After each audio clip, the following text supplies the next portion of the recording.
بسم اللہ الرحمن الرحیم۔ السلام علیکم ناظرین، welcome back to my YouTube channel. امید کرتی ہوں آپ سب خیریت سے ہوں گے۔ الحمدللہ میں بھی خیریت سے ہوں۔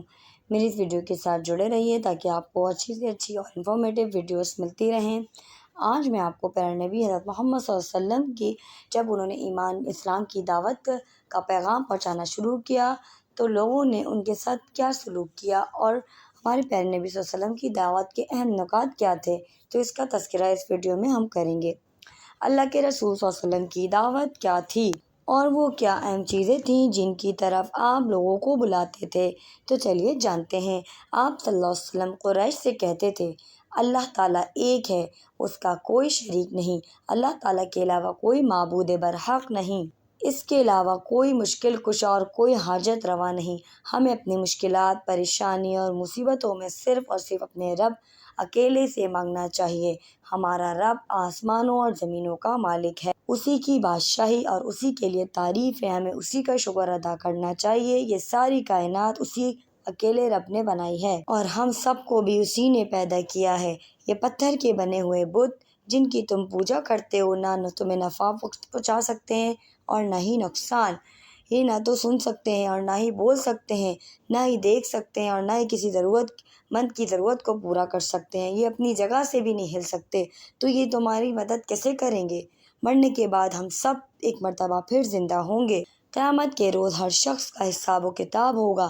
جو شخص ایمان لائے گا، اچھے اور نیک کام کرے گا، وہ جنت کا حقدار ہوگا جس میں وہ ہمیشہ ہمیشہ کے لیے رہیں گے۔ جو شخص اللہ اس کے رسول صلی اللہ علیہ وسلم پر ایمان نہ لائے گا، کفر اور شرک کرے گا، وہ ہمیشہ ہمیشہ کے لیے جہنم کا ایندھن بن جائے گا۔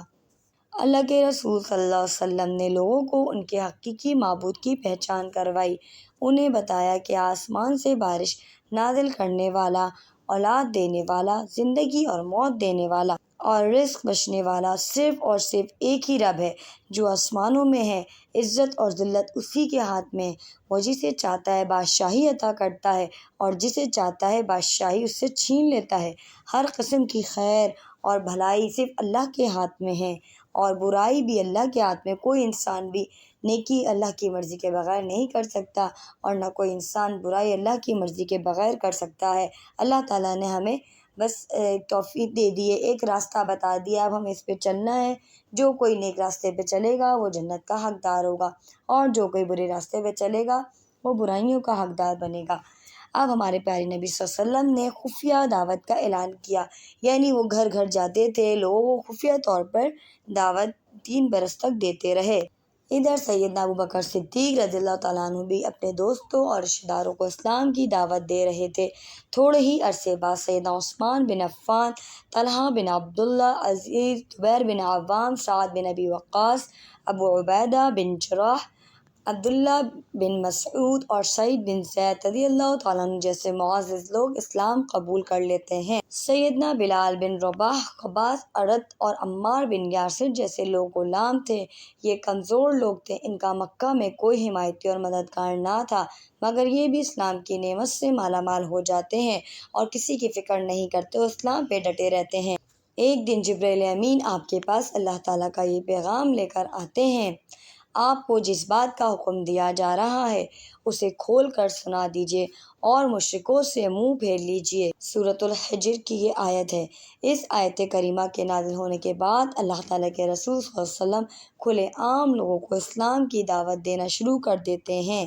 پھر آپ صلی اللہ علیہ وسلم سوچتے ہیں کہ میں آخر کس طریقے سے سب کو کھلے عام دعوت دوں، تو وہ ایک دن کیا کرتے ہیں کہ ظہر سے پہلے اللہ کے رسول صلی اللہ علیہ وسلم صفا پہاڑی پر کھڑے ہو جاتے ہیں۔ صفا پہاڑی بیت اللہ شریف کے جنوب مشرقی جانب واقع ہے۔ آپ نے ہر قبیلے والوں کے نام لے لے کر بلایا کہ آؤ میری بات سنو۔ مکہ اس وقت کوئی بڑا شہر نہ تھا۔ جب انہوں نے صادق اور امین صلی اللہ علیہ وسلم کی آواز سنی تو سارے کام چھوڑ کر بھاگتے ہوئے آئے تاکہ وہ بات سن سکیں جو آپ ان سے کہنا چاہتے ہیں۔ قریش کے بڑے بڑے لوگ اکٹھے ہو گئے، ان میں آپ صلی اللہ علیہ وسلم کے چچا ابو لہب بھی شامل ہے۔ آپ صلی اللہ علیہ وسلم صفا پہاڑی پر قدرے اونچی جگہ پر کھڑے تھے۔ آپ صلی اللہ علیہ وسلم نے ان سے ایک سوال کرا، لوگو اگر میں تمہیں بتاؤں کہ اس پہاڑی کے پیچھے ایک بڑا لشکر ہے جو تم پر حملہ کرنا چاہتا ہے تو کیا تم میری بات کو سچ مان لو گے؟ تمام حاضرین جو اس وقت موجود تھے سب نے یک زبان ہو کر کہا ہاں ہاں کیوں نہیں، ہم ضرور آپ کی تصدیق کریں گے کیونکہ آپ تو صادق ہیں اور آپ امین ہیں۔ ہم نے آج تک آپ کو جھوٹ بولتے نہ دیکھا اور نہ سنا۔ اللہ کے رسول صلی اللہ علیہ وسلم نے ان سے مخاطب ہو کر فرمایا میں تمہیں اس بات کی دعوت دیتا ہوں کہ تم گواہی دو کہ اللہ کے سوا کوئی اور معبود برحق نہیں، وہ اکیلا ہے، اس کا کوئی شریک نہیں، اور یقیناً میں اس کا بندہ اور رسول ہوں۔ اگر تم ان باتوں کو مان لو تو میں تمہیں جنت کی ضمانت دیتا ہوں۔ یہ صحیح بخاری کی حدیث ہے۔ پھر ارشاد فرمایا میں تمہیں ایک سخت عذاب آنے سے پہلے خبردار کرنے کے لیے بھیجا گیا ہوں۔ دوسرے لوگ تو خاموش رہے مگر آپ صلی اللہ علیہ وسلم کا چچا ابو لہب بڑے غلط الفاظ بولنے لگا، کہنے لگا محمد تم برباد ہو جاؤ، کیا اسی مقصد کے لیے تمہیں ہم نے اکٹھا کیا ہے؟ اللہ تعالیٰ کو ابو لہب کی اس گھٹیا حرکت پر بہت غصہ آیا۔ اس کے جواب میں اللہ تعالیٰ نے سورۃ اللہب نازل فرمائی جس میں ارشاد فرمایا ابو لہب کے دونوں ہاتھ ٹوٹ گئے اور وہ تباہ و برباد ہو گیا۔ جب آپ نے صفا پہاڑی پر واس کر لیا تو اس کا نتیجہ یہ نکلا کہ مکہ کے ہر گھر میں اسلام کی خبر اور روشنی پھیل گئی۔ اہل مکہ کو معلوم ہو گیا کہ محمد بن عبداللہ نے نبوت کا دعویٰ کر دیا ہے اور وہ لوگوں کو اکیلے رب کی طرف بلاتے ہیں اور بتوں کی پوجا کرنے سے منع کرتے ہیں۔ کیونکہ پیارے نبی صلی اللہ علیہ وسلم صادق اور امین مشہور تھے تو بہت سے لوگوں نے ان کی بات مانی بھی، اور کچھ لوگ اپنے پرانے دین کی وجہ سے ان کی بات نہ مان سکے اس وقت، تو اسی طرح یہ معاملہ چلتا رہا۔ ناظرین امید کرتی ہوں کہ آج کی ویڈیو اچھی لگی ہوگی۔ انشاءاللہ تعالیٰ میں آپ کو نیکسٹ ویڈیو میں دعوت اسلام پر جو مشرکین کا رد عمل تھا اس کا تذکرہ کروں گی۔ پلیز میری ویڈیو کو لائک سبسکرائب کرتے رہیے۔ انشاءاللہ نیکسٹ ویڈیو میں ملتے ہیں۔ اللہ حافظ۔